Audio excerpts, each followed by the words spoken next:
Hello folks, Halo here, and welcome to my Brand Inquisitor party play carry build for Path of Exile Affliction League. This is the build that I will be playing alongside Seik in this league, and I'm really excited for you guys to see it. It's turned out extremely well, far better than we expected. We've been wanting to try different carry builds for a while just to spice things up, and we tried out Brand in the Blast from the Past event, and it surpassed all of our expectations. It performed extremely well, it felt amazing to play, especially in maps and in bosses, where the explosions from impulses or other places we can get explosions in the in-game version just sort of clear entire packs as you walk into them and press Brand Recall. It's almost like an auto-bomber kind of playstyle. And for bosses, it feels absolutely amazing to be able to walk around and still deal 100% DPS. A lot of Uber bosses are kind of difficult on a skill like Spark, where you have to stand next to them and cast constantly, where Stormbrand can just run around, and that feels fantastic to play. So, why Stormbrand over Spark this league? Spark is still fine. We're going to play Stormbrand no matter what. I'll be updating the Spark PoB. It's still honestly about as powerful as it was. You just need to invest a tiny bit more into it to regain the damage. We compensate and get even more projectile speed than we had before. So that's solid, as well as we'll be updating the Magic Find Tornado Shot character and the Mana Guardian Curse bot. So those PoBs will be updated, and we'll have an updated aurabot guide coming out very soon.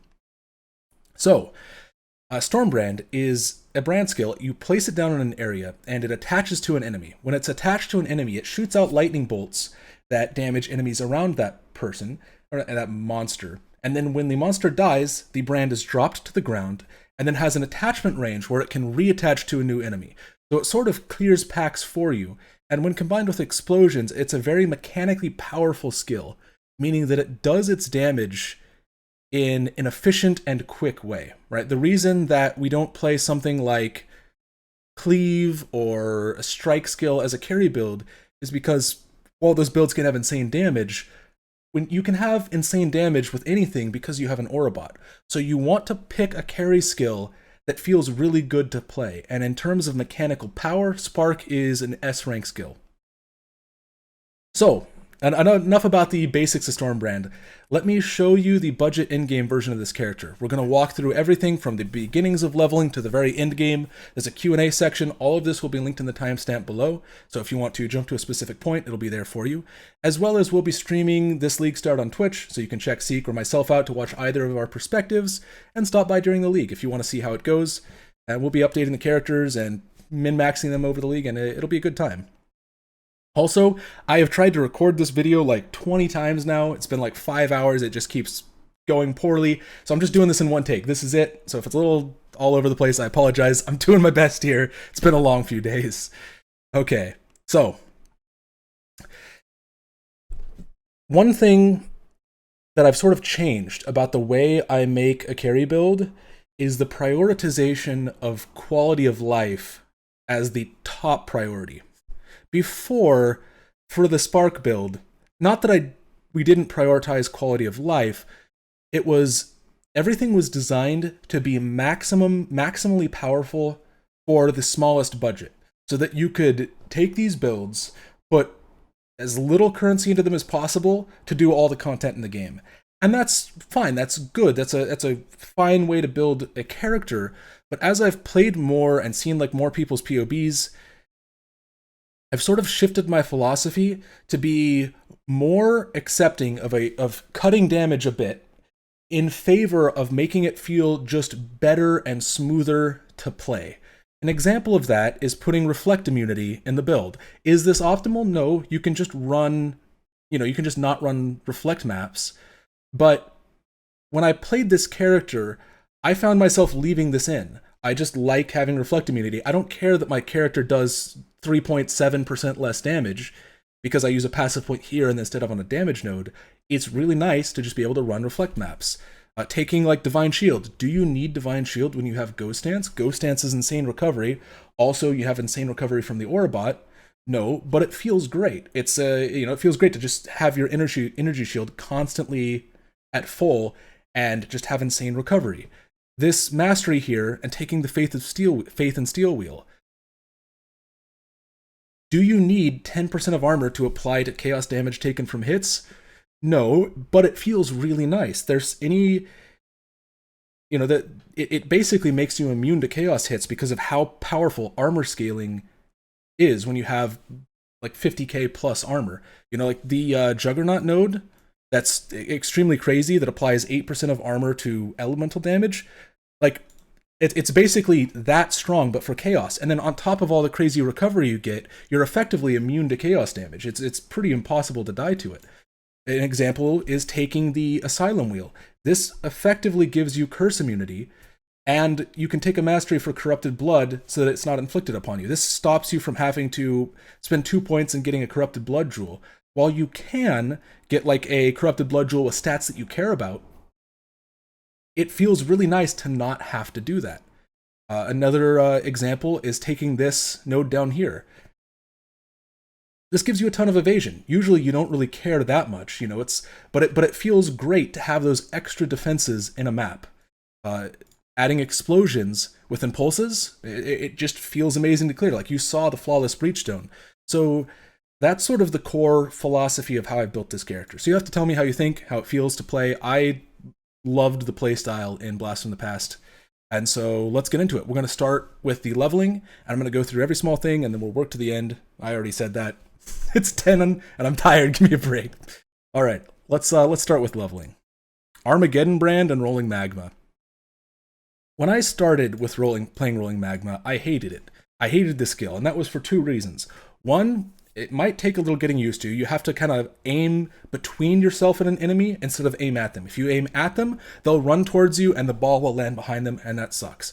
So it takes just a few minutes of getting used to on where to aim. The second version is I was stupid and I wasn't using elemental proliferation in the links.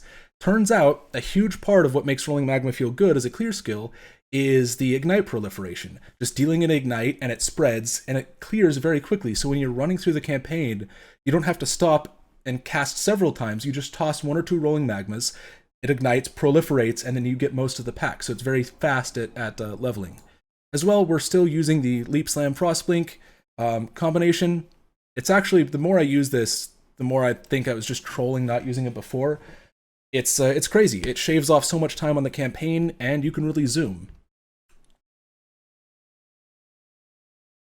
So, standard Templar leveling, we want to grab as many elemental damage nodes as possible.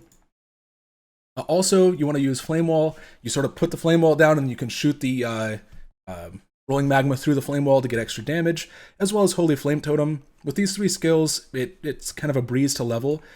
Doubly so once you reach the Fire Mastery here, that gives you 100% increased damage with hits against ignited enemies.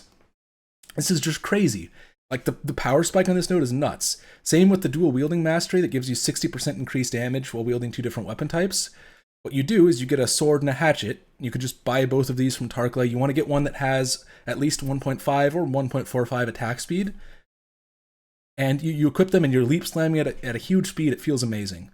Also, you want to do the fire damage to spells benchcraft. This is 4 transmutes, and you unlock it in level 2 of the Solara's Temple, and like that side area that you never go in if you don't need the craft. But with these 2 things, you know, having the mastery for 60% damage, having the flat damage, fire damage to spells, and this area here, your damage is kind of set for the entire campaign. And honestly, I was doing to yellow maps on these weapons, playing solo, even without an aurabot, and it feels great. Then we swap to Armageddon Brand.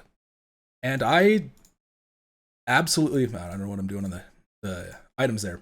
I absolutely love this skill. It feels amazing. What we do is, Jungrown put out a video about Armageddon Brand Recaller. A few other creators have made like Recaller versions of Armageddon Brand. And while this isn't entirely an Armageddon Brand Recaller, because we don't have like the Hierophant node, it is more than enough for your damage to feel fantastic. Armageddon Brand, when it attaches to an enemy, it sort of builds up a fiery meteor that hits the enemy. But when you press Brand Recall, all of your brands are teleported to you, and they all do the fire hit right on top of you. So the way this works is you cast your brands, you get 7 brands from the Mastery here, and then eventually from Brand Equity. And you walk up to an enemy, or you leap slam onto them, and you press Brand Recall. The brands all land, deal a big amount of shotgun damage, and that interaction enough it feels very good to play with. Like, once you get Armageddon Brand, you can sort of just zoom through, and your brands just kill packs, and if anything doesn't die, you just press Recall, I mean, I don't know why I wasn't using Armageddon Brand before. It feels amazing to play. After taking Elemental Overload, we come up here to pick the Brand Mastery to give Brand Recall increased cooldown, as well as get the Brand Equity node for 2 additional brands. And the mana regeneration from Quick Recovery, as well as the skills cost life instead of 30 mana cost, they go a long way to making it so you don't really need a mana flask as much. And then once you get to the next level, once you have this wheel, this mastery, as well as Heart and Soul, we can switch over to running Clarity, Herald of Ash, and Determination once we get Sovereignty. And the reason I'm using Determination here instead of Purity of Elements is because the aurabot doesn't have Determination at this point. Usually they're just running like Grace. But I like armor a lot, and I find that I don't really need the resists in the acts because it's pretty easy to just craft resists on your gear, you know? Especially with the Oath of the Magi node here. In the next league, you should be able, according to the Q&A, to have your first 2 ascendancy points between acts 2 and 5. So that means you should have this active throughout all the acts. And that means you can like leave your helmet slot open or your boot slot open, whichever you have. You probably won't be able to do both open unless you drop a lot of the extra skills. And I don't know how that'll feel because I haven't practiced it. But what it does is it gives you either 50 all res or 30% move speed. This seems to just be extremely strong in the early game, and so yeah, we take it. In game, of course, we're going the charms, but I'll talk about that more in the end game version. All right, what else? I want to make sure I didn't miss anything here. After we get to about level 70, we go down, we take Melding, we get that Mastery. We swap to using Eldritch Battery plus Mind Over Matter. The reason for this is, one, it splits your regen. So instead of like losing your energy shield and then losing life, it kind of splits the damage, and that feels nice. But it also lets you easily run a Divine Blessing. And so the aurabot usually doesn't have a Divine Blessing at this stage of the character. And I'm personally going to be playing solo through the acts. Like Seik and I are going to zone hop to each other, and then either he's going to do heist after maps for, you know, a few hours while I progress Atlas, or we'll be just sharing Atlas completions playing as solo characters because the new version of the aurabot can do that pretty easily. And so it's basically a free aura. That, alongside Sovereignty, lets you use Determination. You go Petrified Blood with low life for Pain Attunement to get 30% more damage there. And you can get another 35% aura. I'm running Discipline here, which means the aurabot doesn't have to, but it also just increases our hit pool with Eldritch Battery, Mind Over Matter. And then you put Zealotry on Divine Blessing. It feels great. You know, if you're running with an aurabot and you're in the same zone, then make sure you're not running the same auras. If your aurabot's running Determination, run Purity of Elements. If your aurabot's running Zealotry, run Anger. You know, if your aurabot's running Discipline, put in Skitterbots to get Shock and Chill, and that's it's a easy to swap in and out. We're still leaning very heavily on Brand Recall, and it plays perfectly well.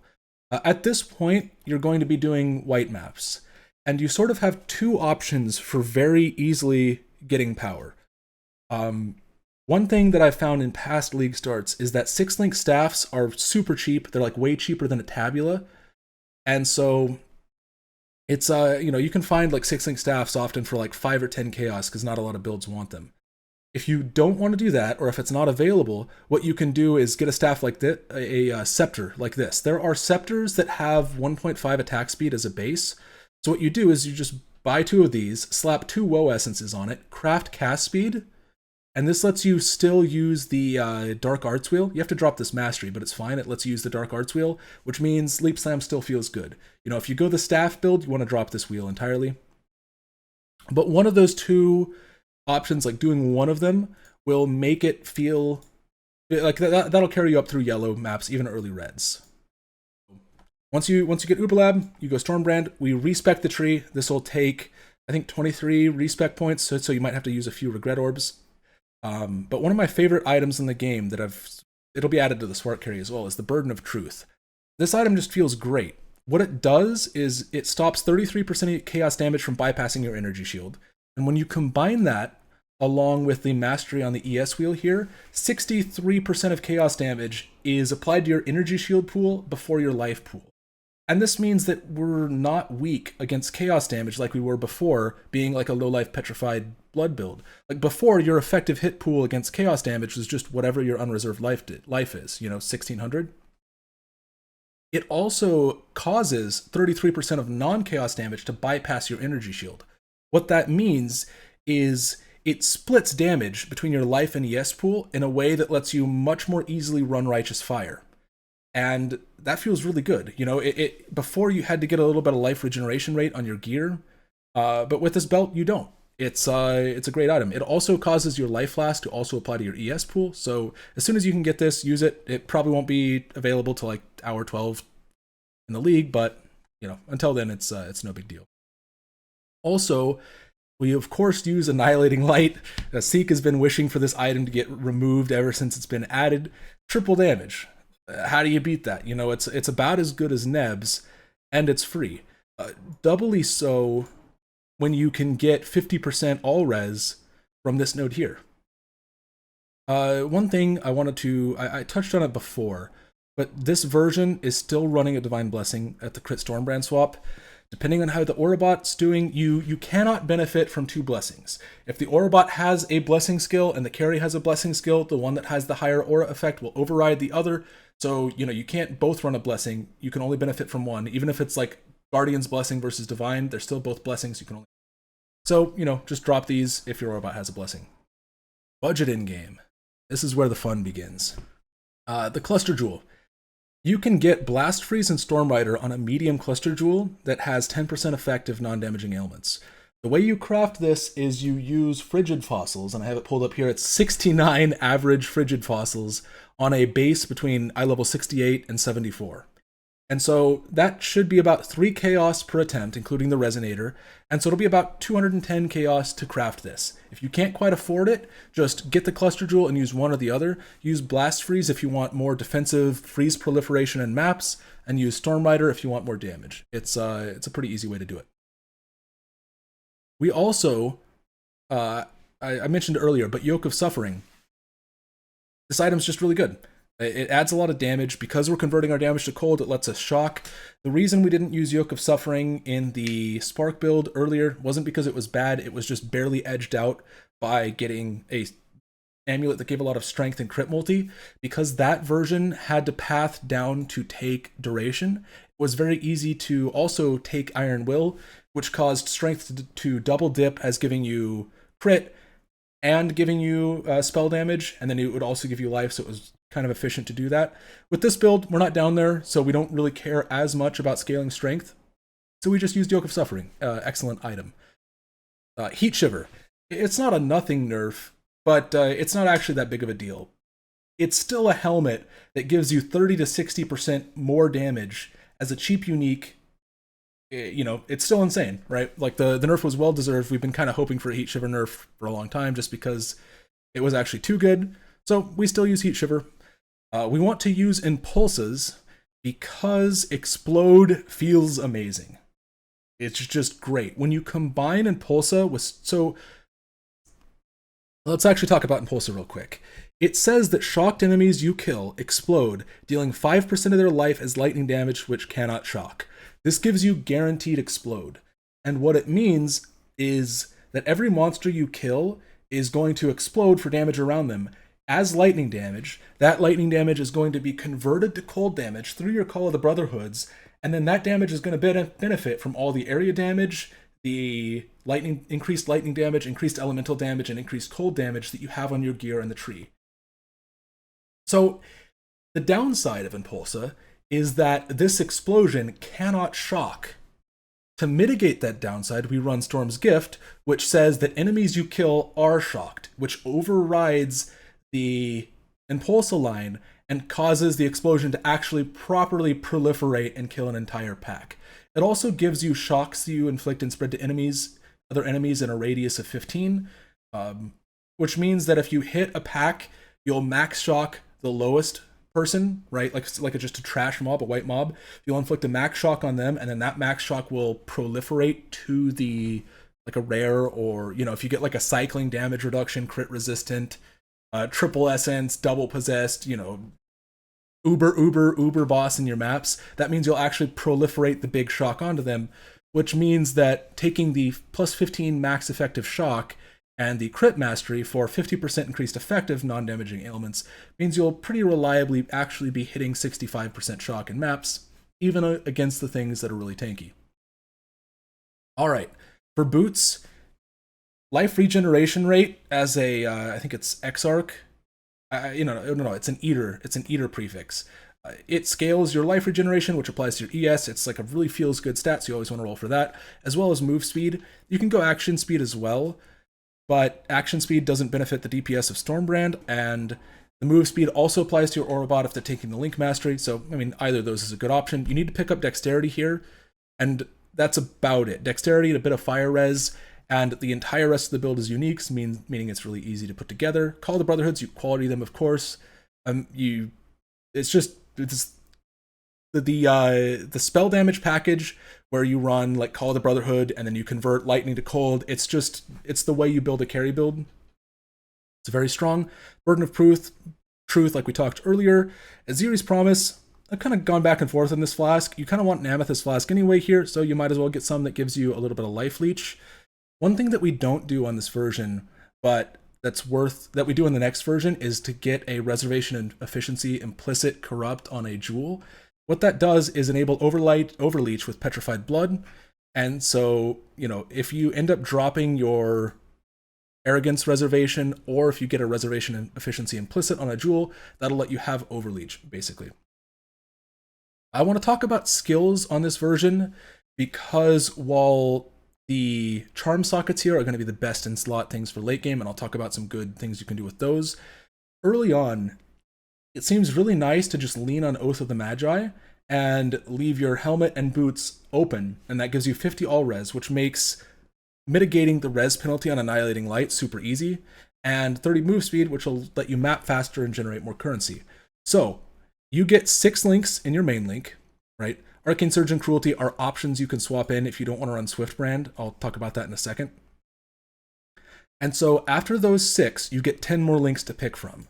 So these are the 5 skills you want. Your 4 skills. Assassin's Mark is your mark. It makes you do more crit. Frost Shield, pretty straightforward. You put it down, stand in it, get crit and defense. Brand Recall pulls the brands to you, core part of the build. And Flame Dash, your mobility skill. You probably want... You obviously can't have a 5 link here, right? So you would probably move like Frost Shield out of this link and then have Arcane Surge on everything else. But because you can only have 10 gems, that means that you either have to drop one of these skills, you have to drop 2 gems from this bottom section, right? So you can either drop, for example, cast on damage taken from this link and then just left click Molten Shell and have Vol Molten Shell as an emergency button and remove Arcane Surge from this link setup here. Or if you find you don't actually use Frost Shield, you can drop Frost Shield and leave Arcane Surge in. Or, and this is what I plan on doing personally, I think I'm just going to unreserve Flesh and Stone and Arrogance and just not reserve life. And, Petrified Blood will still keep you at 50%, so you don't have to worry about losing your low life damage. In any case, if you're making use of the Oath of the Magi, you'll have to drop, this is 12 gems, you'll have to drop 2 of them. You can kind of mix and match however you feel like doing that. Or don't if you're not running that node. Last thing, Swiftbrand. Swiftbrand is the best damage link. It gives you 44% more damage. But what it does is take the duration on Stormbrand and drops it down from 6 seconds, which it was, down to 2.1 seconds. And this means that you have to cast the skill twice every 2 seconds if you want to deal full damage. Now that's pretty easy because your cast rate, is 3.52, which means it'll take 0.6 seconds. So, you do 0.6 seconds of casting and that's full DPS for 2.1 seconds. But that might be a little clunky. And if you just want to cast brands and run around recalling, you can drop Swiftbrand for either Arcane Surge or Cruelty. Now, if you run Arcane Surge here, because it's the same color, so you can easily swap it in, right? If you feel like you don't need the damage, you need to make sure that you have Arcane Surge generation somewhere else, on your Flame Dash and on Brand Recall, because Arcane Surge at a level 20 requires 400 mana to be spent on that skill to proc Arcane Surge, but which you're never going to do, right? Because it costs 51 mana for Stormbrand, so you can proc Arcane Surge elsewhere, and the 25% more spell damage still applies. So this is an option you can do. Also, if you just don't quite have the right colors, Cruelty, I always think of this gem as like the worst possible case scenario, because like you never run it just in a hit build, but it's still 24% more damage, which isn't bad. So play around with Swiftbrand, see how you feel about it. You have options here. Let's see, anything else? I think that's it. Let's go to the endgame version here. This version is more expensive than previous endgame versions are, because I'm using like Progenesis, Oriascend, Bottled Faith. You don't need these items. If you don't have them, you can just run normal flasks. It's not a big deal. But I figured it's better to put them here, and then you can just run normal flasks until you get them, then leave them not, right? Why not just have them here? Everything else in the build is pretty easily gettable. It's nothing too crazy. So there's a couple things that are really cool in this build. We've incorporated some niche technology, especially with the jewels. We'll get that in a second. We want Stormrider and Doriani's Lesson to get Life Leech as well as our Power Charge generation. I tested every single possible jewel and put in the notes like which notables that you can get as the third notable to push these two to the front.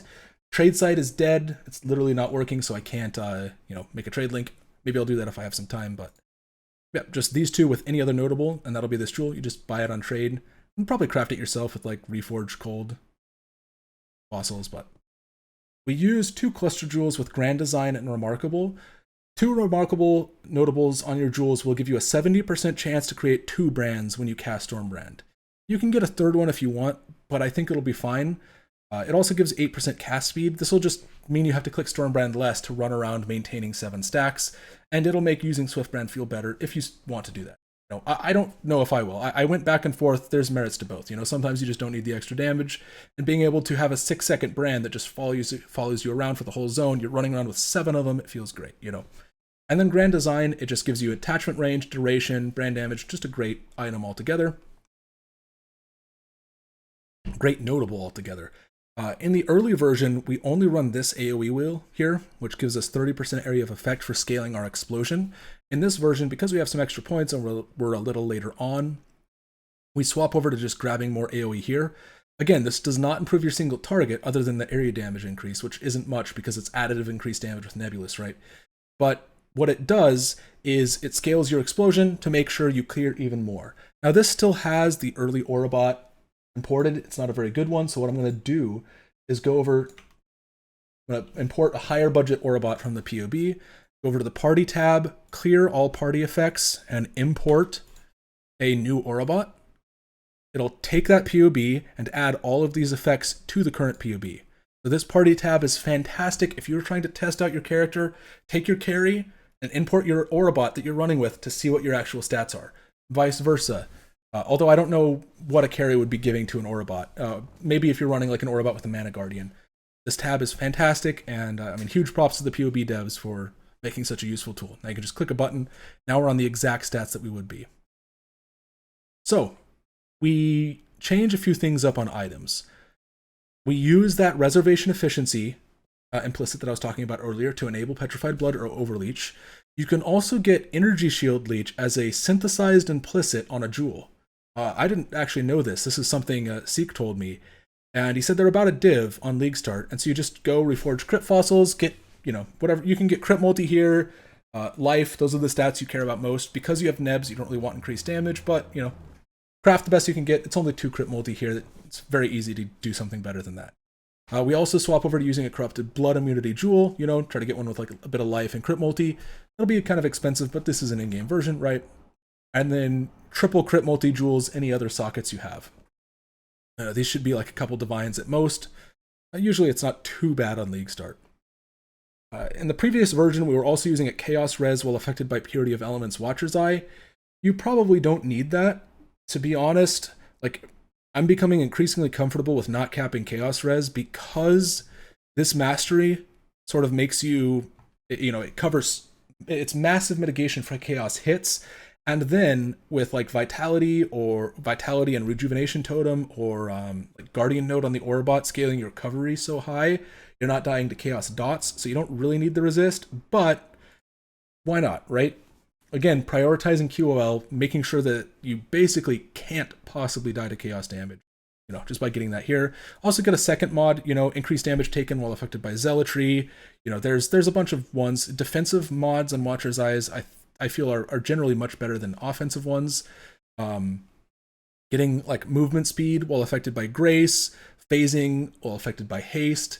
Let's see, it's additional Fizz reduction affected by Determination, flat chance to evade affected by Grace. These are all extra good mods to look for in addition to Chaos Res. So, if you can't get a 2-mod jewel, just keep the one before that it's only Chaos Res, but, just an example of what you can look for.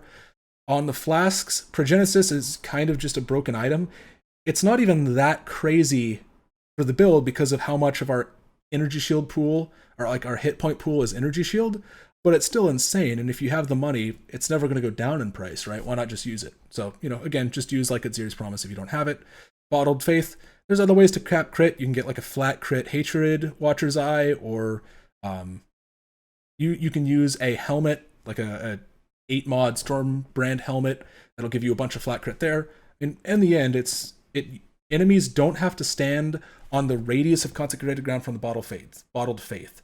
So because you're running Zealotry, you create consecrated ground under the enemy, and then that consecrated ground lingers for 4 seconds, meaning that even things that aren't next to you will still be affected by the mods on Bottled Faith. So, might as well run it. Crazy damage item. Always the Quicksilver and Silver Flask to go faster. And Orthiath's End, and an enemy can explode multiple times from several different sources. So just adding more explode makes the build feel better. In the terms of explode, we also switch over to using a elevated Crusader body armor that gives us 35% chance for an enemy to explode for 10% of their maximum life as physical damage. Then we awaken or orb that with a Redeemer suffix to generate our frenzy charges. If you can get frenzy charge generation, for example, off of the Raider node, you can yoink like the ascendancy node that gives frenzy on hit. Get like a 4%, 8% frenzy on hit from a jewel. That'll be socketed here. Then you don't need that suffix. You can do like Fizz taken as elemental as like a prefix. There's lots of options. Just look up Craft of Exile in the body armor. If you get to this point and already have frenzy generation, then do something else. Try to get as much energy shield on it as possible. Because we're using Burden of Truth, that means that as long as our energy shield pool is less than double our health pool, we're still making full use of it, right? Because we're splitting only 1/3 of the damage to our life and 2/3 to our energy shield. That means our energy shield can be up to twice as big as our total life pool. And as long as it's not bigger than that, you're still making full use of your hit point pool as a total. Compared to Corrupted Soul, which splits at 50-50, this is a little bit more build, like it's easier to scale energy shield at a certain point. Just because you can get it on gear, you get it from the aurabot. A lot of the nodes you want to take has it anyway, so doubly so if you have a Mana Guardian, right? Our gloves.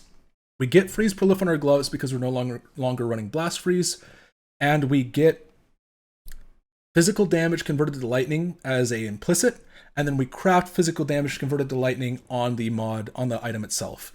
Those two sources of conversion, combined with taking the mastery up here, which this version doesn't have but should, it did earlier, I'll get it fixed, the 40% physical converted to lightning. What that does is it gives you, I have it at 95%, so this is a T5 implicit. If you can't quite reach it, you can always just do a lower tier and work on it later. That converts our Fizz to lightning from our Fizz Explode and lets us scale the explosion here. You can honestly still run and pulse a Storm's Gift even at the Giga Endgame, but this is better. So it gives you frenzy charge generation and lets you get stats on your gloves, so why not do it, right? It also lets you get Freeze Prolif here, which means you don't have to run Blast Freeze, which saves you like 2 points, makes your Cluster Jewel situation easier. So it is better. The way you craft these gloves, other than the implicit, is you want to get life regeneration rate.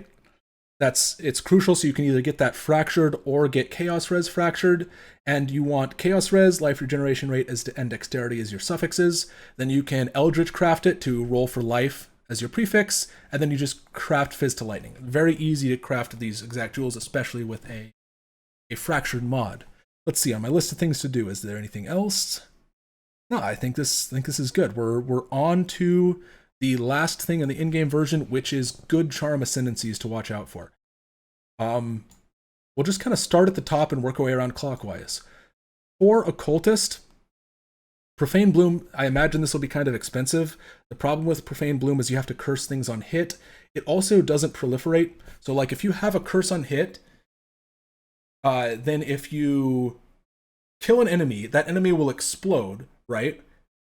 And that explosion will curse, but the enemies that die in one hit won't explode because they have to take 2 hits. The first hit curses them, and then the second hit they can explode because they were already cursed. So it doesn't quite proliferate. So in in-game explosion builds, it's not as good as other options.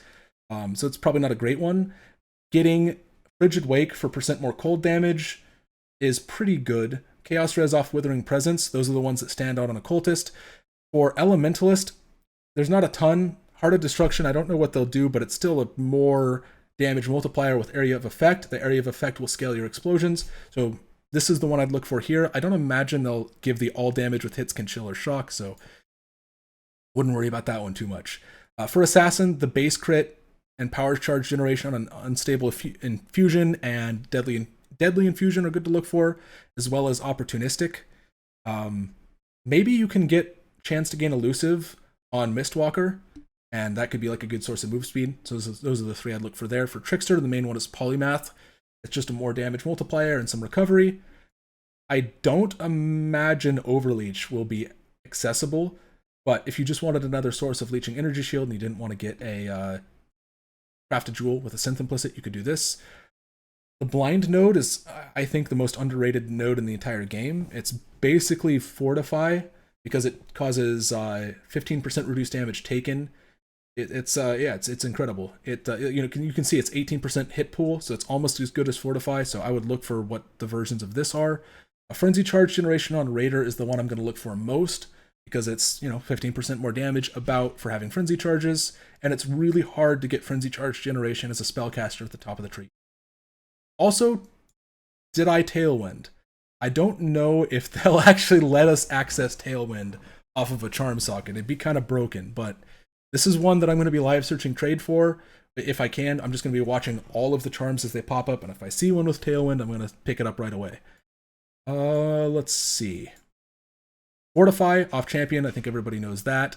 There's nothing much more, other than some of the Slayer nodes. A surprising amount of Slayer damage scaling is generic. Like Bane of Legend, the 10% more if you've killed recently and 20% more against unique enemies.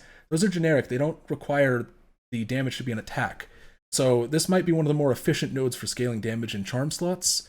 Same with Cole. I imagine this will be kind of nerfed, right? As well as it could be, you don't really need Overleech off Brutal Fervor. But this would probably be toned down. This will probably be toned down to like Endurance Charge generation. Like you always kind of want Endurance Charges on a build, right? But the problem is you have to run like Enduring Composure or an Influence suffix to get them. So you can maybe get Endurance Charges off of the Masterful Form. Off Berserker, the 40% more damage node from Aspect of Carnage. From what we saw, there was a charm that showed like, I think it was like 16% or something, like a third of the value on Profane Bloom, and that was just on one affix. So you'll have 3 charms, each with a prefix and a suffix. So it should be like between 1 and 3 full ascendancy nodes if you can get charms with good values. So that means you can maybe get like 13% more damage here off of an Aspect of Carnage affix on one of those charm sockets. So this is another huge one to watch for. It's generic scaling, so I imagine these will skyrocket in price because early on, right, people are going to be running the mechanic and they're going to just be listing the ones to sell quickly. So the people who figure out which charms are the best, like which affixes, and then buy those and then sit on them until they spike in price and sell them, those people are going to make a ton of currency. So yeah, definitely watch Aspect of Carnage. Also the armor node. Even if this said 2 or 3%, this node is still insane because of the way damage mitigation works. So watch for Unbreakable if they even allow you to have access to that stat. It's pretty crazy. Finally, Hierophant, the Arcane Blessing, the 20% more spell damage. You can scale, because it causes this buff to go on to Arcane Surge, you can scale that damage with effect of Arcane Surge on you, either from a Clarity Sublime Vision or, the Arcane Capacitor wheel, where you can get 20, 20, and up to 50% Arcane Surge effect. It's actually what, 50, so it's 90. So, and that would make this do what, like 38% more damage off Arcane Surge. So watch for Arcane Blessing. I think that's about it. Those are the main ones I'd watch for. Maybe this section was too long, but I wanted to cover it. So I will be updating and changing this PoB all the way up to League launch. Some things will be tweaked, some things will be adjusted. I've seen several people who have followed the guide and had an issue, and then it turns out that that issue was fixed a day or so before launch, but they didn't re-import the PoB. So because we have all the PoBs on a GitHub link, that means we can update them and without having to post it everywhere. So re-pull the PoB on any of the characters right before launch, and so you can have the latest version. The next thing, check out the Discord. If you're not part of our Discord already, it's an amazing community. There's 8,000 people there. It's extremely helpful. It's a great place to chill and talk. You can ask a question and then just have an answer of people a community full of people who are playing the same builds and the same types of things as you. So it's an invaluable resource. I can't recommend it enough. It still kind of boggles my mind how many helpful, friendly, awesome people chill and hang out there. I'm really happy with the community that's growing. It's a good place. Next, why not Penance Brand? Some people are going to be wondering, Penance Brand looks crazy this league. It was hyped. Why aren't we running Penance Brand? There's a few reasons for that. One, it's not entirely clear how Penance Brand will work. Someone made a Reddit post talking about the mechanics of Penance Brand. It seems that when you apply Penance Brand to an enemy, the enemy has an energy stack that goes up, right? Then you will cast a second Penance Brand on an enemy, and that means that energy is going up at twice the rate. Then when it explodes, when it causes an explosion, when that energy stack reaches max. So it seems like you don't get 2 explosions from having 2 brands on an enemy. And because you have to cast a brand twice, it means the second brand is only adding energy for a small duration. What this means is to get the most out of Penance Brand, you need to cast 2 brands at once. And to do that, you need 3 remarkable notables on a cluster jewel setup. The main purpose of using Penance Brand was because it seems to have good damage. But mechanically, right, if you just assume that you have in-game scaling, infinite damage or whatever, if you assume you have enough damage, Stormbrand is much more powerful mechanically because it sticks around and jumps to enemies instead of disappearing after it explodes once. So the main idea that we were going to use Penance Brand for was as a single target setup and then put chain on Stormbrand, but it seems like Penance Brand isn't going to be quite as good at single target as we thought. Another reason not to use, this post is great. It goes over all the math here. I recommend reading it if you want a deeper dive. There's a couple other things that aren't clear, so it seemed unwise to jump on the Penance Brand train when it's kind of 50-50. Also, once you get the Uber Lab done and you swap over to the crit version, Stormbrand should just have plenty enough damage, so the need to use Penance Brand as a crutch shouldn't be there. It should be completely fine on Stormbrand. There's also the situation of running 2 skills. Stormbrand is going to be way better at clear, right? So the reason you'd run Penance Brand is for single target, but then you need 2 6-links. And to do that, you need to have a 6-link staff and a 6-link body armor, or 1 6-link and then use a different helmet other than Heat Shiver. Using one with 2 Shaper mods, it's really easy to get a pseudo 6-link helmet for Stormbrand. But then you're not using Heat Shiver, it just kind of didn't work out. Also, we want to be using the Magi node to get 50 all res and 30 move speed early, especially before we get charms. And that means you don't want to be using extra skills. So, that's why we're not running Penance Brand. Okay. The Spark Carry had a Magic Find version. Can you Magic Find with Stormbrand? Yes, you absolutely can. And it, but I didn't want to make a Magic Find version of this character because I haven't played it extensively yet. And I don't want to debate people into playing a Magic Find version that's bad. Like once I've played this character more, we'll see. If you're an experienced player, you should absolutely know how to adjust things to run with Magic Find. So it's probably not experienced players who are asking that question. If you want to play Magic Find, either play the Spark character, or more, what would be better is to play the Magic Find Tornado Shot character if you really want to just do Magic Find, like do boxes and like live in Magic Find world. Just play Magic Find Tornado Shot. It's purpose built for that character, for that play style, and you'll have a much more success with it. Clear speed, move speed, all of that is much easier to scale on a Deadeye. All right, what else? Giga Helmet. You've probably seen like 8-link helmets, right? For Stormbrand, they use, I don't even know if I have an example here. They basically use, here we go, Blizzard Crown. You get like concentrated effect, hypothermia, flat spell crit, and % more damage either from low life or elemental. These are pretty expensive to craft. The problem with them is they don't outperform Heat Shiver until you get a really good one. And it's not like, I would do everything else in the endgame version before swapping to like an 8-link helmet. But if that's something you want to do, and you will eventually, if you go past this point, the next thing to look towards is getting an 8-link helmet. Zboub, who plays Stormbrand compulsively, is kind of like the Stormbrand god. Can't recommend his stream enough. I mean, his characters are cool. I've even looked at them on PoE Ninja. In fact, when we were testing Stormbrand and like testing different explosion types, whether we should go Impulsive Storm's Gift, whether we were comparing different cluster jewel notables, like which is better, we did a testing, we did, some theory crafting to come to the conclusion of what the best choice is for Stormbrand and for the character. And then I found out that Zboub had a whole guide for Stormbrand, a Google document.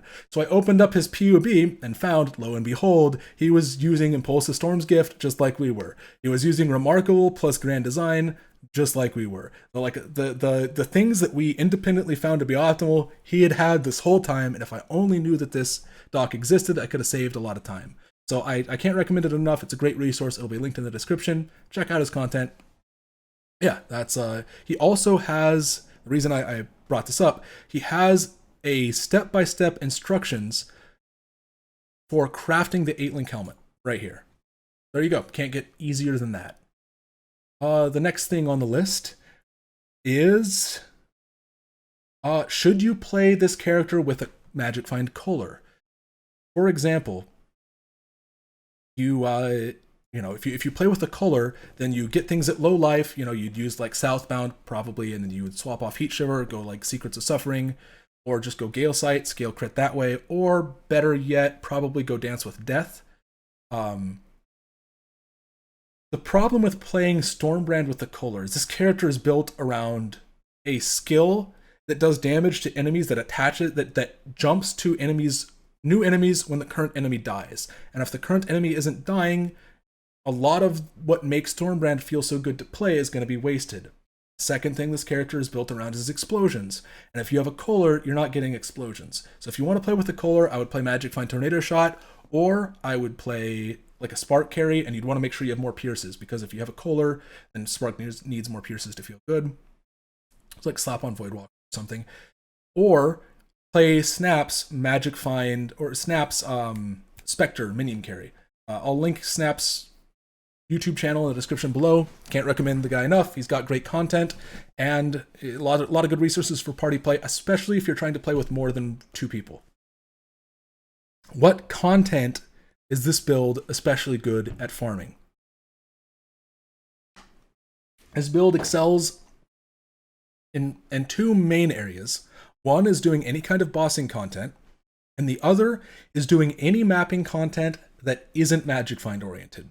So legions or abysses, if you're going for like early league to get the uniques, doing ultimatums, doing guardian rotations or feared rotations, farming uber bosses, Even the budget in game is perfectly capable of like feeling really good in Wave 30 simulacrums. Obviously, Spark is built for simulacrums just because they just bounce around forever, you know. So the Spark character can just I've done Wave 30 simulacrums where I take like a graphing calculator, lean it against my spacebar so it holds the spacebar down, and then bind Spark to spacebar, and then I get up and walk around for 20 minutes while Seek clicks the wave thing, you know, starts the new wave and picks up loot, you know, just to take a break and still play the game, you know. So like Stormbrand can't do that, but as long as you're walking around clicking Stormbrands, it's still perfectly fine. Again, you can do whatever content you want as long as it's not magic find. This character can do it and will feel really good. All right, anything else on the list to do? Can this character be played solo? No, it cannot. Building a character to be optimized in a party is like going in a complete opposite direction to optimize it for solo play. Everything you do to make a character stronger as a carry build in a duo or a party makes it weaker solo. Everything you do to make it stronger solo makes it weaker in a party. So rather than trying to find some middle ground that's kind of bad, just level a second character. It's what I recommend, honestly. If you start solo, then you can like just buy gear to help you level up your party build faster if you're playing with friends later. Vice versa. With how easy it is to just buy like 7 League steps and some leveling gear and then hop into 5 ways, like you can have a level 90 plus character in like 5 hours pretty easily. So it's not worth trying to gimp a character to split between party play and solo play. Transfigured gems. We don't have any information on which Transfigured gems for Stormbrand will exist. When the time comes, I will put a comment in the, you know, I'll pin a comment that explains my thoughts on the Transfigured gems, if we even get any for Stormbrand at all. But that information isn't out now, so you know, nothing we can do there. So finally, I guess the last thing is thank you guys for watching. I'm pretty tired. I hope it wasn't too bad. You know, like I said, I've been trying to record this video for like 6-7 hours to actually, but yeah, kind of feels good to have it done.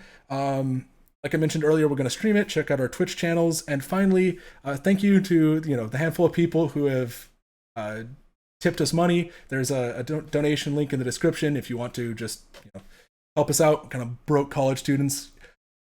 So I just wanted to say thank you so much for the for the people who have helped support us. I really appreciate it. So yeah, catch you guys later. Hope you look forward to the aurabot guide. It'll be coming out pretty soon. Seek has been going really hard on that PoB, making a lot of optimization, so it'll be pretty good. Yeah, catch you guys later.